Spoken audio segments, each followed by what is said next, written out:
მოგესალმებით, ეთერშია გურიის ახალი ამბები. სტუდიაში თქვენთვის ნინო ვაშალომიძე მუშაობს.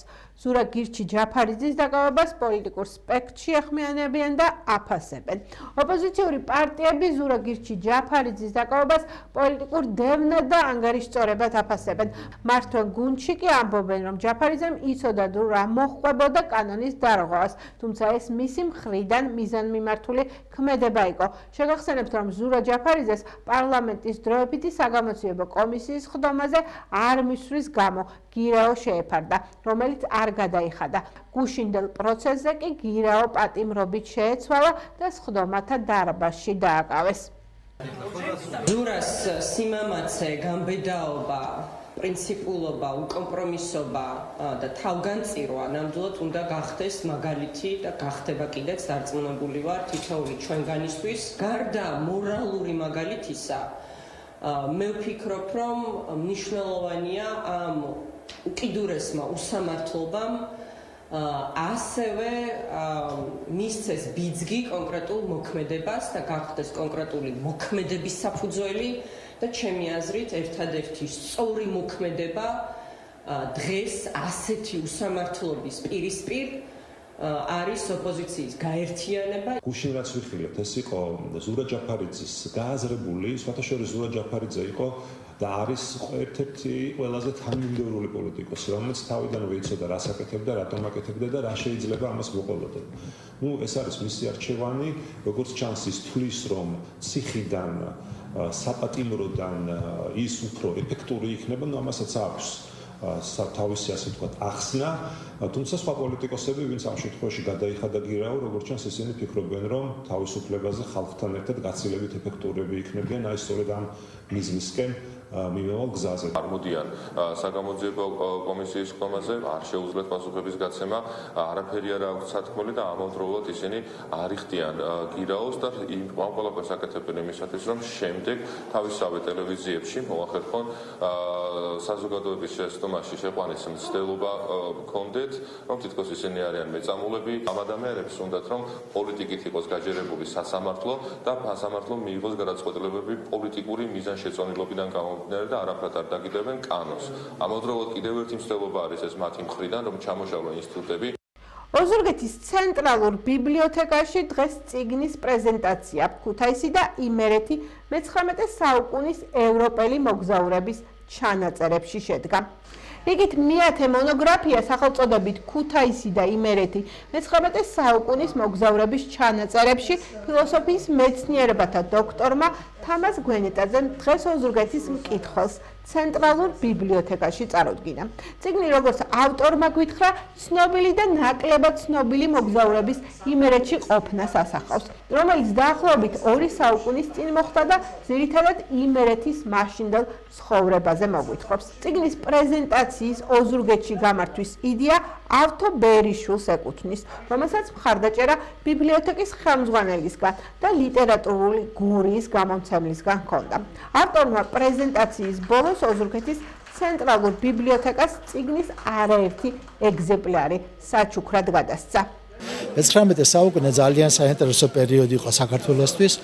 ერთგვარი სიმშვიდე, მშვიდობა ჩამოყალიბდა და ამიტომ ძალიან ბევრმა უცხოელმა მოაშორა და რა არის ჩვენთვის თავარი, მათ დააფიქსერეს ჩვენი იმდროინდელი ისტორიული, გეოგრაფიული, ეთნოგრაფიული სტატუსი, რომელიც ხშირად მივიწყებული იქნა. ძალიან ბევრი არის სასაუბრო, თემა არის ამოუწურავი, ჩემი მიზანი არის ის, რომ ახალგაზრდებს უთხრა და ვინც გვისმენს, უთხრა, რომ გაიხსნათ ბევრი არქივი, მიწვდომა ამ არქივებისადმი უკვე გახდა ადვილი, შეგიძლიათ საყრდან გამოუსვლელად დაფიქსერეთ ამ არქივებში, მაგალითად მინდა გირჩიეთ ფრანგულენოვანი არქივი გალიცია, სადაც საოცარ ისტორიულ მასალებს შეგიძლიათ შეხვდეთ. რასაკვირველია, დიდი შრომა არის ამისათვის საჭირო.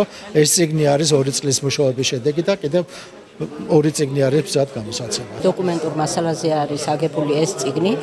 მე პირადად თვითონ ამ წიგნს ჯერჯერობით არ ვიცნობ, ავტორიც ჩემთვის უცნობი იყო და შემთხვევით გავიგე მის შესახებ და იმის შესახებ, რომ ის ამჯერად იმყოფებოდა საქართველოში, ვისარგებლეთ შემთხვევით და გადავწყვიტეთ ლიტერატურულ გურიასთან ერთად მოგვეწყო წიგნის პრეზენტაცია ბიბლიოთეკაში. მით უმეტეს წიგნის პრეზენტაცია ნიშნავს იმას, რომ უნდა გაიცნო უცნობი წიგნის შესახებ, მოისმინო ამ წიგნის შესახებ საინტერესო ეპიზოდური მასალები, რომ შემდეგ დაინტერესდე და წარადგინო. ეს არის წიგნის პრეზენტაციის დანიშნულება. ძალიან მოხარული ვარ, რომ გველოდება წინ ალბათ საინტერესო მომენტები. დარბაზში შეკრებილია მართლაც წიგნიერი საზოგადოება, რომელთათვისაც ეს დოკუმენტური მასალები იქნება ძალიან საინტერესო. ქუთაისში გავიცანე ბატონი თამაში. პიროვნულადაც მომეწონა და შემდეგ მისი წიგნი იქვე რაღაც ნაწილი გადავიკეთე აქტუალებული დავიჩი. შარშან მოხდა ეს ამბავი ქუთაისში კონფერენციაზე და იმ წელიწადს გვინდოდა იქვე იმ თვეში ამ წიგნის პრეზენტაცია, წიგნისა, რომელიც გადმოცა ბატონმა თამაშმა და მოხდა ისე რომ მე თვითონ ჩემი წიგნის პრეზენტაცია მყავდა იქ მაშინ ფრანგები ჩამოსული და წინა დღეს გაფრინდა თვითმფრინავით გერმანიაში და ეხლა ჩამოვიდა შემეხმიანა და აი შედეგი ეს არის რომ დღეს უკვე პრეზენტაციაზე ვარ და ძალიან თბილი პიროვნებაა, უგანათლებულესი კაცი, ძალიან ქართველი კაცი თავისი გულით სულით. ამიტომ ვარ მისი მეგობარი და ვიქნები ცხოვრების ბოლომდე. ოზურგეთის ნომერ პირველმა საჯარო სკოლამ გუშინ 179 გამოშვების კურსდამთავრებულები თეატრიდან საზეიმოდ გააცილა. ამაღლებული განწყობა ღონისძიების დაწყებამდე იგრძნობოდა. ჩვენ სკოლის თვალი ვართ, ამ ქვეყნის მომავალი ვართ. ასე ერქვა წარმოდგენას, რომელიც ოზურგეთის ნომერ პირველი საჯარო სკოლის ლამაზმა გოგო ბიჭებმა კურსდამთავრებულებმა საინტერესოდ წარმოადგინეს. მე-12 კლასელებმა პირველი კლასიდან დღემდე სასკოლო ისტორიების სკეჩებით გააცოცხლეს, ბევრი გვაცინეს, ხანაც ნოსტალგიურ განწყობაზე დაგვაყენეს. გამოსაშვებს საღამოზე მთავარი სამკაული, სიმღერები, ლექსები და საკვები კი ერთმანეთს თემატურად ენაცვლებოდა, რომელმაც საბოლოოდ ღონისძიებას შეკრა და გაალაბაზა. დღის ამაღელვებელი დასასრული რესურს-ცენტრის ხელმძღვანელისა და დირექტორის დალოცვა, მილოცვა იყო, რომელიც ახალგაზრდებმა ცხოვრების ახალ ეტაპზე საგზლად წაიღეს.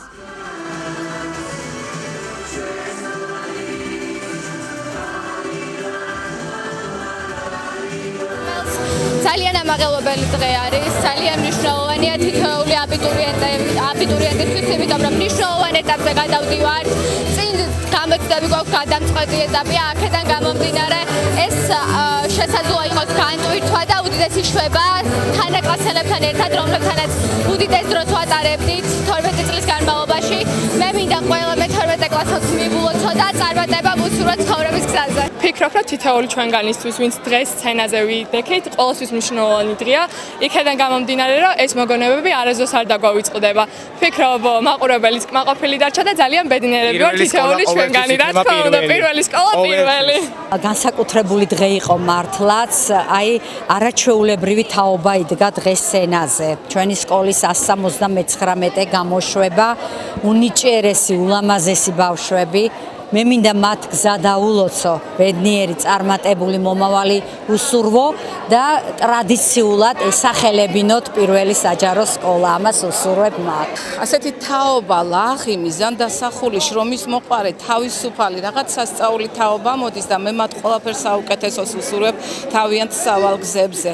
ყველას 541 ოზურგეთელ კურსდამთავრებულს, ყველას ულოცავ. დალოცვილები, არ ვიცი, ყველაფერი საუკეთესო მინდა მათთვის და მე მეტება უბრალოდ ძალიან აღელვებული ვარ. თითქოს აღნიშნე და კიდევ ერთხელ აღნიშნავ, რომ თითოეულ ჯერზე, როცა კი მე-12 კლასელები ბოლოს არც აღნიშნავენ, ჩვენ ბრუნდებით ჩვენს ბავშვობაში. ყველა განსხვავებულია, ყველა წელი განსხვავებულია და ყველა წელს მოდის არაჩვეულებრივი თაობა, რაც მთავარია.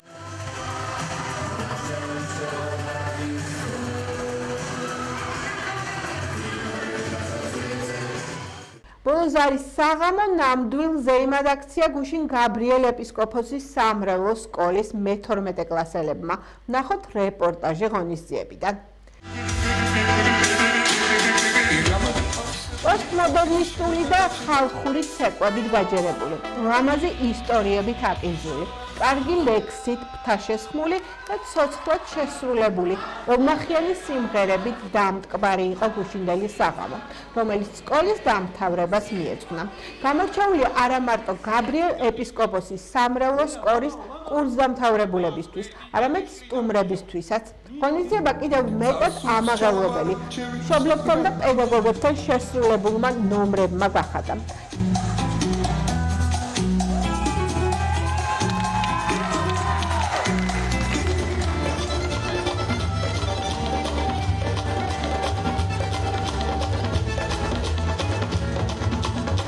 სცენაზე ნამდვილად წლევანდელი წლის გამოსაშვების საღამოს ფავორიტები, ჯადოქრები იდგნენ, რომლებმაც დარბაზი აიყორიეს.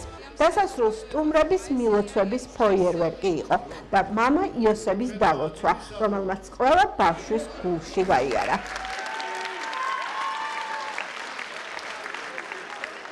სიტყვებით არ შემილია ამ დღის ემოციების გადმოცე, მართლა არ ველოდი ამდენ ხანს ამ პატარა დარბაზში და ყველას ძალიან დიდი მადლობა მინდა გადაუხადო აქ მოსვლისთვის და ჩვენი დაფასებისთვის და რა ვფიქრობ რომ მე მართლაც გრანდიოზული და დასამახსოვრებელი დღე გამოვიდა.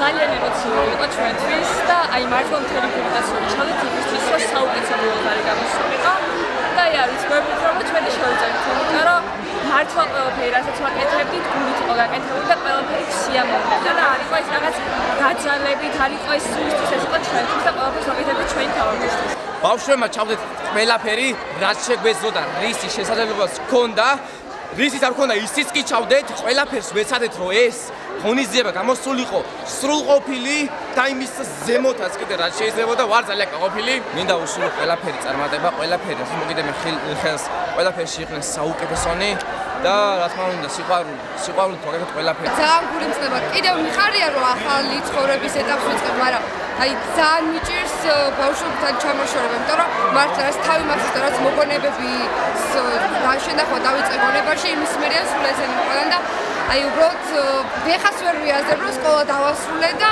აქ ვეღარ ვიქნები მეტი ოზურგეთში ასე დიდი ხანი ვეღარ გავატარებ. შენ თანატოლებს, შენ კლასელებს მე. შენ თანატოლებს, ეხა უპირველეს სკოლისა რაც უდავსრულეს არის ეროვნულებზე კარგად ჩაბარება, რაც თქო არ უნდა შეგვაშინდეს უდავსრულს ყველა გავუკლავდები და წარმატებების ცხოვრებაში და უფალი გვქონავდეს ყოველ ჩვენგანს. მიხარია, მაგრამ ამას ერთად ძალიან ნოსტალგიურია ჩემთვის და რავი, ალბათ წარეცაა და თან ბედნიერი ვარ და მე შენია კიდეც, იმიტომ რომ ახალი საფეხურია ჩემი ცხოვრებისთვის.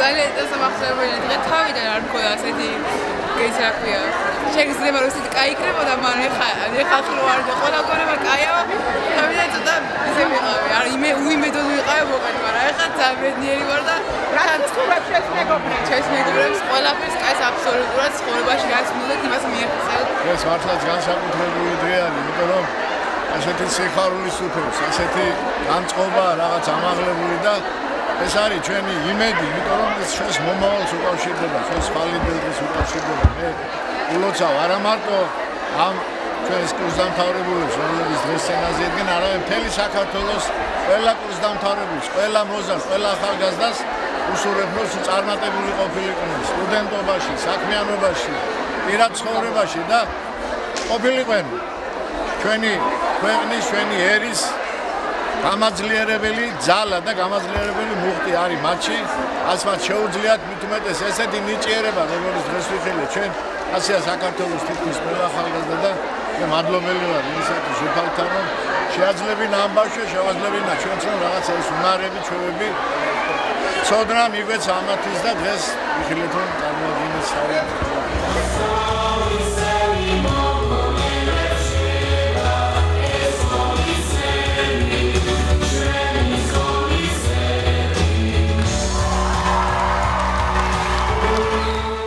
ოზურგეთის სპორტის სასახლეში ბერძნულ რომაულ ჭიდაობაში სპორტის დამსახურებული მოღვაწის შაქრო ტუღუშისა და იურე ხომერიკის სახელობის ღია პირველობა მიმდინარეობს, რომელიც ხვალ დასრულდება.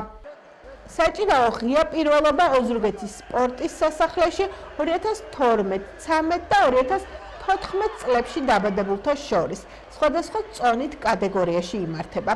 ტურნირზე არა მარტო ოზურგეთისა და გურიის ფალავნები ასპარეზობენ, არამედ მოჭიდავეები იმერეთიდან და აჭარიდანაც. ტურნირი დღეს დაიწყო და ხვალ საფინალო შეხვედრებით დასრულდება. ბერძნულ რომაულ ჭიდაობაში ღია პირველობას ორგანიზებას ოზურგეთის მუნიციპალიტეტის სპორტულ გამაჯანსაღებელ დაწესებულებათა გაერთიანება უწევს. მონაწილეობა მივიღო და მოვიგო ფინალში გავიდე და პირველი ადგილი დავიკავ. საგროს ტუგუსის და იური ხომერიკის სახელობის ტურნირს ვატარებთ ოზურგეთის სპორტის სასახლეში, რომელსაც ტრადიციული სახე აქვს მიღებული და არაერთი კარგი სპორტსმენი აღზარდეს საგრო ბატონმა შაქომ და ბატონმა იურიმ, რომლებიც ჩვენგან იმსახურებენ დიდ პატივისცემას. ჩვენი ოზურგეთლები წარმატებულად გამოდიან და უსურვოთ წარმატებები ჩვენს მომავალ თაობას, რომლებმაც უნდა გვასახელონ ევროპის ჩემპიონატებზე, მსოფლიო ჩემპიონატებზე და ეს არის საფუძველი ყველაფერი, რომლებიც წინაგზას გაივლის აქედან დაწყებული. მართლაც დღევანდელი ტურნირი ხვალინდელი წინსვლის არის, იმიტომ რომ ბევრი ახალგაზრდა ბავშვი ღებულობს მონაწილეობას. პერსპექტიული ბავშვები არიან, რომლებიც მე უფრო მოუნიშნავდი ოზურგეთის გუნდი, ბათუმის აჭარის გუნდია ჩამოსული, ქუთაისის და მრავალი რეგიონიდან კიდე და ძლიერი ტურნირია, როგორც სახე და მინდა რომ აი ეს ტურნირი ტრადიციულია, მრავალი წელია რომ ტარდება.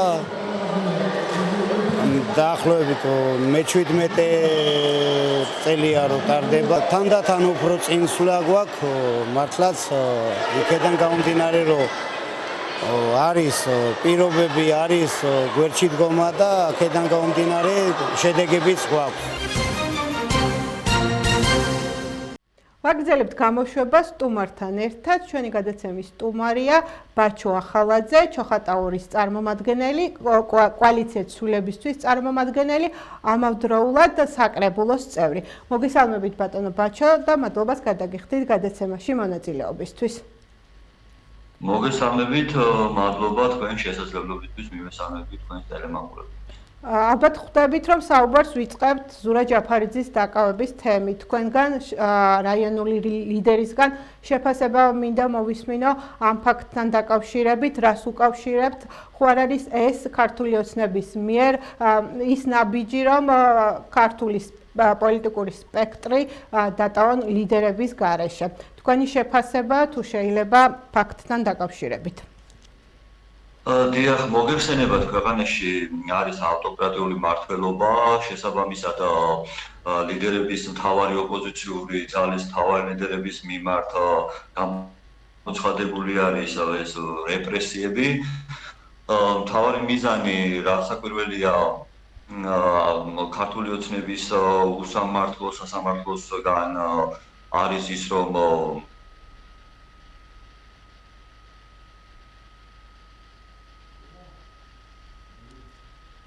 თუმცა ეს ყველაფერი აბსოლუტურად ესე იგი უსაფუძვლოა მათი მხრიდან, ვინაიდან არავის არ ეშინიათ ეს ქართული ოცნების რეჟიმის, პირიქით უფრო მეტად მოტივირებული ხდება ადამიანები ამ თითოეული მათი გადაწყვეტილებების, რაც შეეხება ზურა ჯაფარიძეს დაკავებას. ეს არის ქართული ოცნების მხრიდან, ვფიქრობ, ერთგვარი ასე ვთქვათ რეპრესია, რომელსაც ის ახორციელებს ამდენი ხნის განმავლობაში ლიდერებზე. მე ვფიქრობ, რომ ზურა ჯაფარიძე აბსოლუტურად სწორი გადაწყვეტილება მიიღო, რომ არ მივიდა და კოალიციის, სხვათა შორის კოალიციის სამივე ლიდერმა, რომ არ მივიდა თეატროლოგიანის კომისიაზე, ვინაიდან ქვეყნის და ქვეყნის გარეთ არავინ არ აღიარებს, ხომ, საქართველოს არალეგიტიმურ პარლამენტს, შესაბამისად კომისიას არ აქვს ლეგიტიმაცია, აქედან გამომდინარე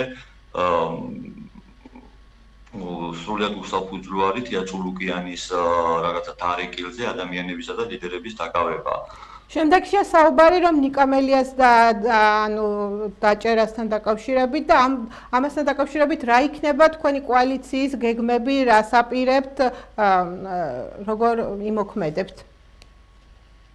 დიახ, თქვენ მოგეხსენებათ, რომ 29-ში არის ნიკას საქმე ჩამოშნული, შემდეგ უკვე ნიკა გვარამიას პროცესიც არის მალევე, დაიჭერენ ყველას, ვინც ზოგადად რეჟიმთან მიმართებაში არის უკომპრომისო, ხო? და აქედან გამომდინარე ჩვენ მოლოდინი გვაქვს, რომ ნიკას გვარამიას და ნიკამელიას უკვე დასაჯერად ყავთ გამზადებული, ეს მხოლოდ და მხოლოდ ჩვენ გვაძლევს мотиваციას, უფრო მეტად ბრძოლის ჟინს, რომ ქართული ოცნების რეჟიმი დღეები დათვლილია, მაგრამ უფრო მოკლე დროში მოხდეს ქვეყნის გათავისუფლება. აი პოლიტიკოსების გარეშე ამ პროცესის დარჩენა რამდენად მისაღები იქნება, ამ მცირე მოკლე დროში ბატონის ზურაბის განცხადება მოვისმინე, რომ ახალი ლიდერები გამოჩნდებიან, რამდენად შესაძლებელია, რომ დროის ასე მცირე ხანში ახალი ლიდერები გამოჩნდეს, ან რა იქნება შემდგომ თქვენ როგორ ფიქრობთ? მე ვფიქრობ, რომ ლიდერები ციხიდან უფრო მეტ დისკომფორტს შეუქმნიან ქართულ ოცნების რეჟიმს. რასაკვირველია, ძალიან კარგი იქნებოდა პროცესისთვის, რომ ლიდერები გარე იყვნენ, მაგრამ სამწუხაროდ ეს შეუცვლელი პროცესია. ბიძინა ივანიშვილის რეჟიმი ითვლის დღეს სრული ამ სიტყვის მნიშვნელობით და შესაბამისად აი ამ მონაკვეთს რეპრესიებისას უნდა გაუძლოთ და მე ვფიქრობ, რომ საბოლოო ჯამში ივანიშვილის დამარცხება გარდაუვალი იქნება. გასაგებია.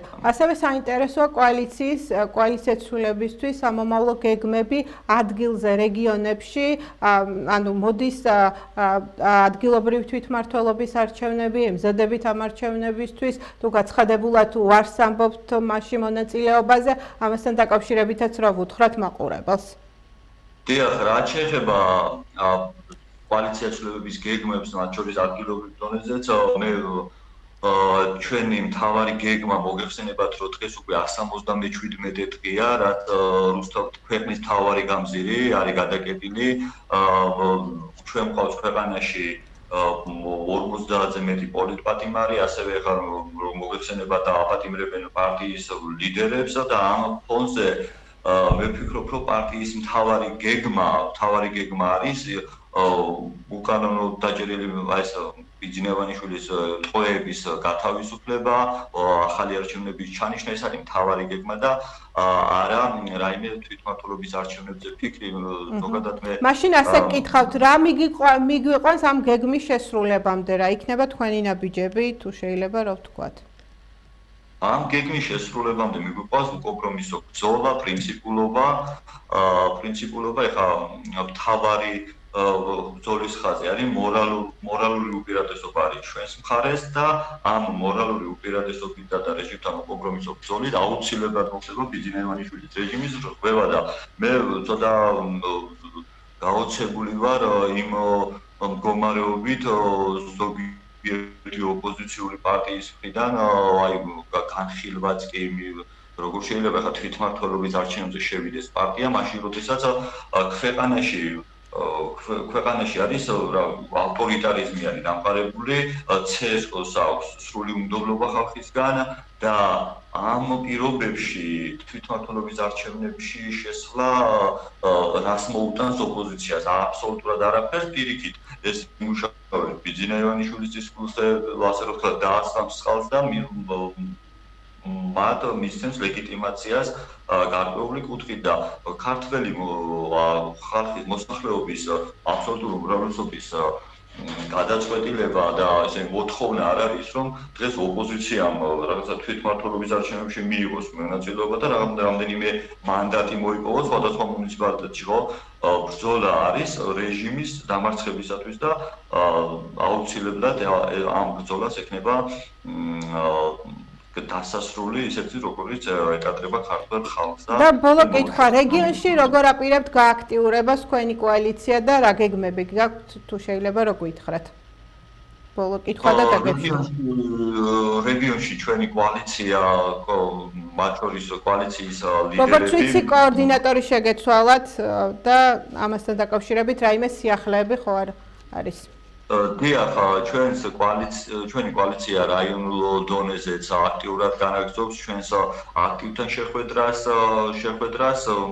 მიუხედავად იმისა, რომ ჩვენ არ ვიღებთ თვითმმართველობის არჩევნებში მკაფიოდ გაცხადებული გვაქვს, რომ არ ვიღებთ მონაწილეობას, ეს არ ნიშნავს იმას, რომ ჩვენ რამე აქტივთან რაღაცა წყვეტა ვქონდეს და მხოლოდ ესა და ეს განაპირობებს ჩვენს რაიონულ დონეზე აქტიურობას, რომ აი მეტი ადამიანი დავარწმუნოთ, უფრო მეტ მოგეხსენება ჩვენ ახლა ჩოხატაურში ვართ, სადაც ჩიგოგიძე არის მთავარი ესე ფეოდალი და აი ამ მდგომარეობაში რაიონში ოპოზიციურად გაწყობილი ადამიანების мотивация ძალიან მნიშვნელოვანია, მოგეხსენებათ ურიაში რა მდგომარეობაში არის ზოგადად საარჩევნო პროცესი, დაშინების თავის უმაღლესი კლასი არის და ადამიანები კატასტროფულ მდგომარეობაში ამ კუთხით, ამიტომ ჩვენ ვცდილობთ, რომ ყოველთვის გქონდეს ესე იგი ურთიერთობა ჩვენს აქტივთან,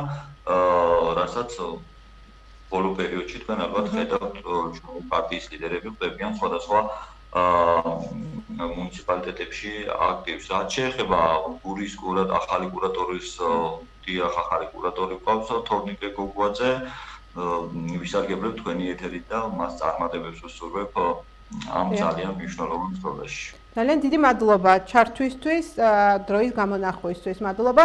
მაყურებელს კი შევახსენებ, რომ დღეს ჩვენი გადაცემის სტუმარი იყო ბაჩო ახალაძე, ჩოხატაურის წარმომადგენელი კოალიცია ცვლილებიდან. მადლობა. ეს გახდა ჩემ ხელთ არსებული ბოლო ინფორმაცია. მე მომავალ შეხვედრამდე გამშვიდობებით, კარგად ბრძანდებოდეთ.